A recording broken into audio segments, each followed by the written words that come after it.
BBC News. White House Communications Director Anthony Scaramucci, who was only appointed 10 days ago by President Trump, we believe has been fired. This is according to media in the United States. The former financier, who took the job last Friday after spokesman Sean Spicer left his post. And the New York Times is reporting that Scaramucci was fired at the request of the new Chief of Staff, John Kelly. He was only sworn in a few hours ago today. Let's try and get some clarity on this, shall we? We can speak to our America reporter, Anthony Scaramucci, who's in Washington for us. Anthony, have you managed to get any more verification on these reports? I think they first appeared in the New York Times, didn't they? New York Times and Politico, a local news outlet here in Washington, D.C., they're all reporting the same thing, that Anthony Scaramucci has offered his resignation but was effectively forced out, was asked to resign by President Donald Trump. And as you mentioned, this was also at the request of John Kelly, who's the new Chief of Staff, who was sworn in this morning. Now, if you remember, as you mentioned, Scaramucci came in about 10 days ago. Sean Spicer, the press secretary, resigned shortly after he was announced as communications director, in part in protest to Scaramucci's hiring. And then last week, Scaramucci went on a tirade against Reince Priebus, who was the then chief of staff, criticizing him, saying he was a schizophrenic, among other obscenity-laced references to the then chief of staff. Reince Priebus was fired or asked to resign, pushed out one way or the other on Friday afternoon. So here now Monday, and Scaramucci himself is out. There have been a considerable amount of turnover within the White House just over the past 10 days.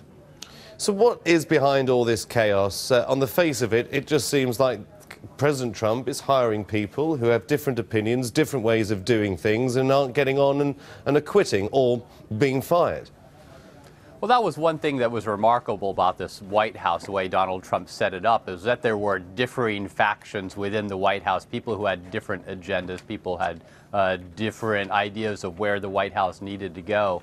But now you're seeing those factionalization, that playing itself out. Some people are getting an upper hand, some people are being forced to resign. We'll have to see what John Kelly does. He's considered a competent manager, an ex-Marine general. If this is at his behest, removing Scaramucci, he could be trying to assert some control over a White House that has been riven by infighting and leaks. But is it also a president who wants to be surrounded by people that say yes rather than no? It does also seem he has very little patience of those who don't do exactly what he wants to do. We're going to be hearing from Republicans, as you know, throughout the night. They're going to be saying, this is a leader, this is a man who's actually in control of his staff and doesn't think twice about firing them after 10 days. But there's going to be differing opinions, isn't there?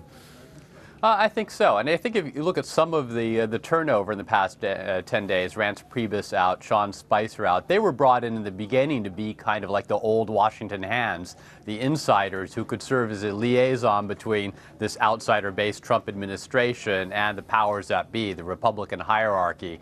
They didn't last long. They were gone very quickly, 6 months in, and they're out the door. So it could be interpreted as Donald Trump going back to his sort of outsider roots. And he brought in John Kelly to be his chief of staff. But again, John Kelly's a military figure, not really well-versed in U.S. politics, at least from an insider's kind of standpoint.